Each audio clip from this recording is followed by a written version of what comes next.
అవ్వాతాతలపైన చంద్రబాబు చూపిస్తున్న పైశాచికత్వానికి అంతు లేకుండా పోతోంది.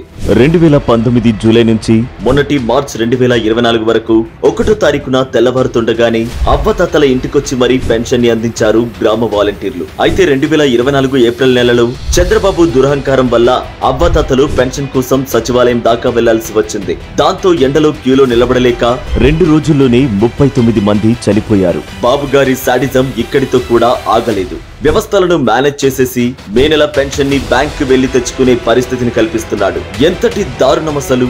నడుము వంగిపోయి నడిస్తే అలసిపోయే అవ్వాతాతల ఉసురు పోసుకొని ఏం బాగుపడదామని బాబు నీకింత సైకో బుద్ధి?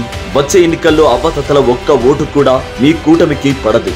అవ్వాతాతలను ఇబ్బంది పెట్టినందుకు అంతకు అంతా అనుభవించడానికి రెడీగా ఉండవయ్యా సాడిస్ట్ బాబు.